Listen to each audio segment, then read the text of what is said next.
नमस्कार दोस्तों, मेरा नाम राकेश शर्मा है और मैं आपका फिर से स्वागत करता हूं एक्सेस के डेटाबेस ट्यूटोरियल्स में। आज हम देखेंगे कि कैसे डिस्पैच के details, invoice details, item details और प्लेस्ड ऑर्डर सभी को एक साथ देखते हुए इसको चेंज कर सकते हैं, राइट। तो इसके लिए हमें सबसे पहले, और ये दो पार्ट में इन्फॉर्मेशन होगी, दो वीडियो में इन्फॉर्मेशन होगा, तो ज़रूर देखना है। इसके लिए सबसे पहले हम एक फॉर्म ले लेंगे और यहाँ पर फॉर्म का प्रॉपर्टी जो है उसमें रिकॉर्ड सोर्स ले लेंगे हम लोग प्लेस्ड ऑर्डर। क्यों? क्योंकि हमें प्लेस्ड ऑर्डर से होते हुए डिस्पैच तक पहुंचना है। ऐड एग्जिस्टिंग फील्ड, देखो प्लेस्ड ऑर्डर के अवेलेबल व्यू बता रहा है ना। अब इसमें सभी के प्राइमरी की और सेकेंडरी की दोनों लेना बहुत ज़रूरी है, प्राइमरी की और फॉरेन की। तो मैं सिलेक्ट कर लेता हूँ प्राइमरी की, फॉरेन की, और कुछ इनिशियल रेफरेंस की ज़रूरत है वो हमें ले लेता हूँ। ठीक है, ये हो गया। चलो, अब ये किससे रिलेटेड अटैच्ड है? वो इससे है, पीओ आइटम प्राइमरी की, इसका भी और इसका भी फॉरेन की। ये किसका है? आइटम डिटेल्स का। आइटम डिटेल्स कनेक्टेड है इनवॉइस से, इसका भी प्राइमरी और इसका फॉरेन। और आखिरी है डिस्पैच। मुझे डिस्पैच का नहीं लेना है क्योंकि वो आखिरी है, ठीक है, इसीलिए इतने में काम हो जाएगा। अब मैं क्या करता हूँ, मैं समझ रहा हूँ कि ये तो आ जाएंगे, लेकिन रेफरेंसेस वगैरह जो है ना, ये सिलेक्ट होने में बड़े प्रॉब्लम देंगे। ठीक है, चलो इसको नेक्स्ट वीडियो में देखना ही है ये प्रॉब्लम को। तो सबसे पहले मैं इसे नीचे कर लेता हूँ और इसको थोड़ा सा अरेंज कर लेता हूँ। ठीक है, अब मैं सब फॉर्म बुलाता हूँ यहाँ से, और सब फॉर्म होगा हमारा एग्जिस्टिंग टेबल के हिसाब से। नेक्स्ट, अब ये कौन सा सब फॉर्म में हमें चाहिए? आइटम डिटेल्स चाहिए। इसका भी प्राइमरी और फॉरेन की लेना है, और कुछ इन्फॉर्मेशन जो आपके लिए इम्पोर्टेंट हो। जहाँ तक देखें कि बहुत कम इन्फॉर्मेशन रखें, ज़रूरत हो तभी। ठीक है, ये मैंने ले लिया, लेकिन ये इसलिए ले लिए क्योंकि इसमें मैं कोई इन्फॉर्मेशन भरने वाला नहीं हूँ, ये सिर्फ देखने वाला हूँ। इनवॉइस और डिस्पैच में मैं मेन भरने वाला वैल्यूज़ हैं। ठीक है, अब ये बोल रहा है कि आपका प्राइमरी की और फॉरेन की किससे कनेक्टेड है, बताओ उन दोनों में कौन सा रिलेशनशिप है। तो मेरा प्लेस्ड ऑर्डर आईडी प्राइमरी की है, किसका? प्लेस्ड ऑर्डर का। और उस कनेक्टेड किससे है? पीओ आइटम लिस्ट 2 से। एसक्यूएल स्टेटमेंट ले लिया उसने, नेक्स्ट किया, नाम तो कुछ भी दे सकते हैं, फिनिश। ये बन गया, इसको छोटा कर लेता हूं मैं। ठीक है, देखता हूँ आया कि नहीं बराबर। फॉर्म व्यू आ चुका है ना? हो, देखिए 1 जो है प्राइमरी की किसका था? प्लेस्ड ऑर्डर का। 1 कनेक्टेड है, कनेक्टेड फील्ड है, ये देखो 1 पूरा आ गया है ना। ये इसके ऑटो नंबर्स हैं, तो इसको इधर भी कर सकते हैं हम लोग, ये देखिए। ठीक है, ये 1 इससे कनेक्टेड है, तो इसको हम, इसकी ज़रूरत नहीं है पहले वाले की, थोड़ा सा एडिटिंग कर लेंगे। 1 इससे कनेक्टेड है, ठीक है, अब आपको समझ में आ जाएगा अच्छे से। 1 इससे कनेक्टेड है आईडीसी से। अब यार ये इसको चेंज नहीं हुआ, ये 1 इससे कनेक्टेड है। ओके, चलो नेक्स्ट। अब इसी तरह से हम बाकी फॉर्म्स लेके आएंगे, सब फॉर्म्स। डिज़ाइन व्यू में चले गए, इसको बंद करो। अब हमें आइटम लिस्ट का जो प्राइमरी और सेकेंडरी की है वो इनवॉइस के कनेक्शन के लिए काम आएगा। सब फॉर्म ले लिया, इनवॉइस का टेबल एग्जिस्टिंग, इनवॉइस की डिटेल्स चाहिए इसमें। प्राइमरी और फॉरेन की तो बहुत ज़रूरी लेना।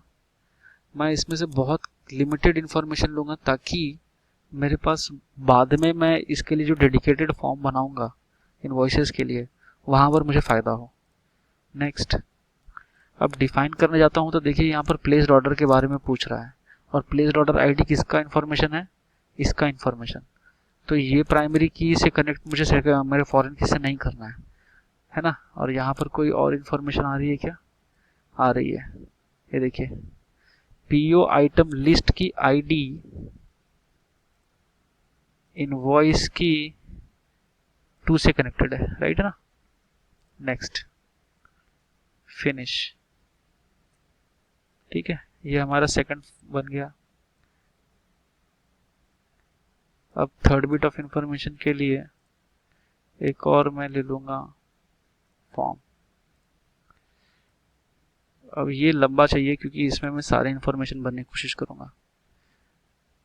एग्जिस्टिंग डिस्पैच डिटेल्स प्राइमरी और फॉरेन की इज मस्ट। इसमें से तो मैक्सिमम मुझे जरूरी है तो मैं मैक्सिमम ले लूंगा।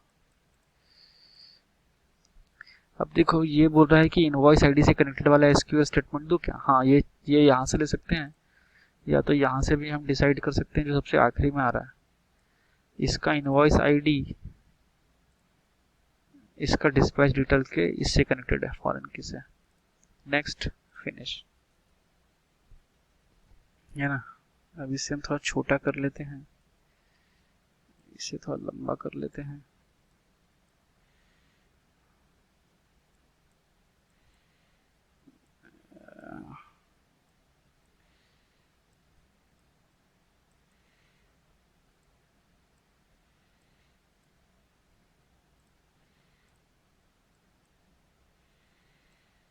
मैक्सिमम टाइम पे ये एडिटिंग करने पे ही ज़्यादा टाइम वेस्ट होता है, अदरवाइज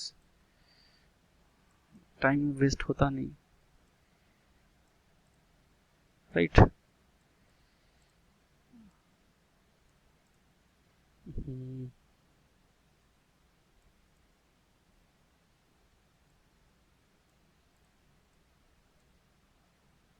और ये आईडी जो है कंट्रोल सेट पे हाथ रखना पड़ता है, कुछ भी गड़बड़ होती है। और ये इसको पूरा सिलेक्ट करो, इसको लेके आओ ऊपर।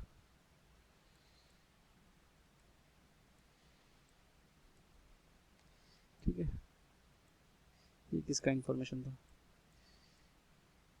इसका, इसके लिए, ये इनवॉइस के लिए, राइट।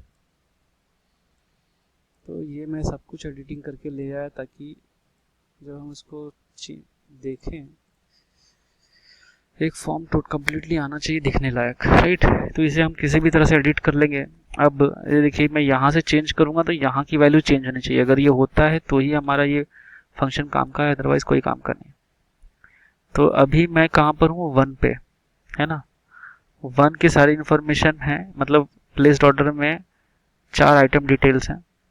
4 आइटम डिटेल्स में ये सबसे पहला रीड कर रहा है। देखो यहाँ पर लिखा है IDC 2, ओवरलैप हो रहा है। ये देखो IDC 2 लिखा हुआ है।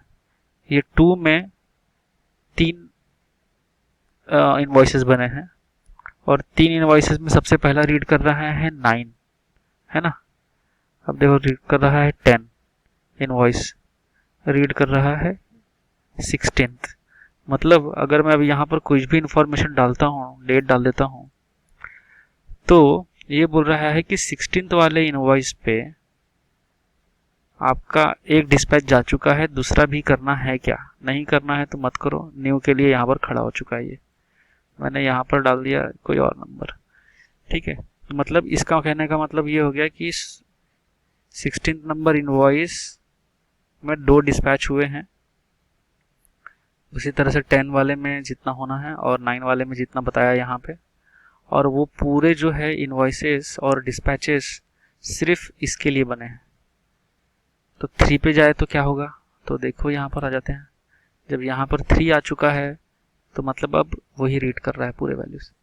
तो ये डिस्क्रिप्शन तो समझाना आपको बहुत ज़रूरी था, अदरवाइज आप कंफ्यूज भी होते और मेरा काम और बढ़ता, है ना। इस तरीके से ये होता है।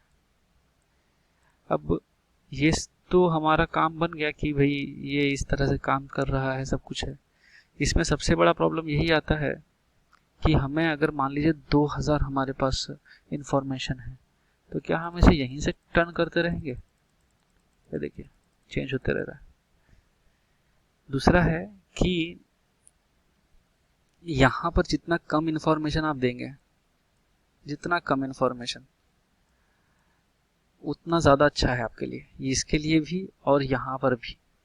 कैसे कि अगर मान लीजिए मैंने डेडिकेटेड डिस्पैच डिटेल्स के बारे में बताया, ये तो सिर्फ मैं इन्फॉर्मेशन भर रहा हूँ ताकि मुझे पता चले कि ये प्लेस्ड ऑर्डर में कितने इन्वॉइसेस हैं, उसके कितने डिस्पैचेस हैं। लेकिन जब मैं डेडिकेटेड फॉर्म बनाऊंगा इन्वॉइस के लिए और डिस्पैच के लिए, ताकि उसमें मैं सारे इन्फॉर्मेशन पुट कर पाऊँ और मैं उसका प्रिंट ले पाऊँ, तब मेरे लिए दिक्कत की बात हो जाएगी। कैसे कि मान लीजिए मैंने यहाँ ये सिलेक्ट किया, हाँ इसमें ये सिलेक्ट नहीं होगा। ओके, इसके लिए मैं नेक्स्ट वीडियो बनाने वाला हूँ, जो जिसको मैंने पहले आपको बताया था 2 पार्ट में बनेगा। तो अगर मान लीजिए मैंने ये इन्फॉर्मेशन यहाँ पर, ये वाला इन्फॉर्मेशन है यहाँ का, मान लो कोई 17th वाले का, तो 17th वाले में भी मैंने रेफरेंस जो डिस्पैच नंबर दिया वो दिया 2। ठीक है, सेव हो गया। ओके, फॉर्म 1 नाम दे दो। और मैं पीछे गया, किसी और का 13th नंबर पे आ रहा है ना, इसका भी मैंने 2 दिया। और ये कोई और आइटम का है, ये इस आइटम का है, इसमें कोई इन्फॉर्मेशन नहीं है, तो ये न्यू ले रहा है, तो इसको न्यू कभी नहीं रहने देना। अगर ये न्यू रहेगा तो यहाँ इन्फॉर्मेशन ही नहीं लेगा, वो कभी सेव ही नहीं करेगा, भले आप लिख दे। तो इसके लिए सबसे पहले इसको डेट दे दो, ताकि ये बहुत अच्छे इजीली एडिट हो जाता है। फ्यूचर में कभी भी कोई गड़बड़ हुई तो रेफरेंस नंबर और नंबर देने से अच्छा है। अब क्योंकि मैंने यहाँ एक इन्फॉर्मेशन दे दी, इसका पहला इन्वॉइस बन गया इसका। ठीक है, यहाँ पर आइटम कोड भी नहीं है, इसको पहले आइटम कोड भी दे दो। ये हो गया। अब इसे मैंने इसको भी दे दिया 2 इन्फॉर्मेशन। अब आपने देखा कि मैंने 3 अलग अलग जगह से डेटा लेके एक ही डिस्पैच बनाया जिसका नंबर है 2। रेफरेंस कोड भी मैं एक ही रखूँगा। ओके, तो जब मैं इसका प्रिंट आउट निकालने के लिए डेडिकेटेड डिस्पैच का फॉर्म बनाऊंगा, तो मुझे वहाँ पर वो प्रॉब्लम नहीं देना चाहिए। जैसे ही मैं 2 सिलेक्ट करूँ, जहाँ जहाँ से भी 2 वैल्यूज़ हैं, जहाँ जहाँ पर भी मेरा 2 डिस्पैच नंबर, जहाँ रेफरेंस डिस्पैच नंबर डाला है, वो सारी वैल्यू एक जगह पे मेरी मीट होनी चाहिए, तब जाके मेरा प्रिंट आउट अच्छा से आएगा। तो इसके लिए क्या सबसे ज़्यादा ज़रूरत है कि मैं सबसे कम से कम इसमें इंफॉर्मेशन भरूँ यहाँ पर। तो कम से कम इंफॉर्मेशन कैसे भरना है? आइटम डिटेल्स तो पीओ के हिसाब से तो इसमें तो कोई गलती नहीं है। ठीक है, कम से कम इंफॉर्मेशन यहाँ से भरना है, तो इसको डिलीट यहाँ से करना पड़ेगा। और थोड़ा सा मर्जअप हो गया, इसको वापस जगह पे लाते हैं। कम से कम इंफॉर्मेशन, जिससे कि मान लीजिए इसमें रिमार्क था, बहुत सारी इनवॉइस में बहुत सारी चीज़ें हो सकती हैं। ठीक है, हम लोग उसमें से सिर्फ डेट लेते हैं और एक रेफरेंस वगैरह तो चाहे तो डिलीट कर सकते हैं, पर इनवॉइस बराबर ही है जहाँ तक 3 ही तो इन्फॉर्मेशन है इसमें। इनवॉइस बराबर है। डिस्पैच में कुछ प्रॉब्लम हो सकती है, क्योंकि अब अगर मान लो मैंने एक का डिस्पैच, जहाँ जहाँ भी मैंने 2 भरा है इन्फॉर्मेशन, उन सब का packaging type, supply of mode एक होने चाहिए, पर वो सेव नहीं करेगा। ठीक है, तो इसके लिए हम लोग को दे ही क्यों, हम उसे डेडिकेटेड बनाएंगे वहाँ पर जाके। तो हम इसे क्या करेंगे कि इसकी सप्लाई मोड, पैकेजिंग, ये सब डिलीट कर देंगे। ठीक है, रिमार्क अननेसेसरी डिलीट कर देंगे। रेफरेंस नंबर थोड़ा तो इम्पोर्टेंट है, ये क्या एक्सपीरियंस से पता चलता है कि हाँ ये मैंने जो लिया है वो सही लिया या नहीं लिया। ठीक है, क्वांटिटी भी दे सकते हैं, quantity is very important, quantity दे सकते हैं। इसका रेट का इन्फॉर्मेशन भी ऑटोमेटिक, हाँ तो इतना इन्फॉर्मेशन जरूरी है। सेव करो, फॉर्म व्यू में चलते हैं। रेफरेंस नंबर यहाँ से डालना चाहिए, क्वांटिटी भी आ जाएगा। अब इसको पूरा एडिट करके एक जगह पे लेके आके नेक्स्ट में जो कोडिंग लगेगी मैं आपको वो करके बताऊंगा, जिससे कि मैं अगर यहाँ क्लिक करता हूँ तो ये वैल्यू चेंज हो, यहाँ क्लिक करूँ तो ये वैल्यू चेंज हो, और मान लो मैंने यहाँ क्लिक किया तो उसका डिस्पैच यहाँ चेंज हो। ये सबसे इम्पॉर्टेंट है, इससे कि आप पूरा नेविगेट एक ही बार में कर पाएंगे और ये आपके लिए सबसे बेस्ट चीज़ हो जाएगी। ठीक है, तो चलिए मिलते हैं नेक्स्ट टाइम।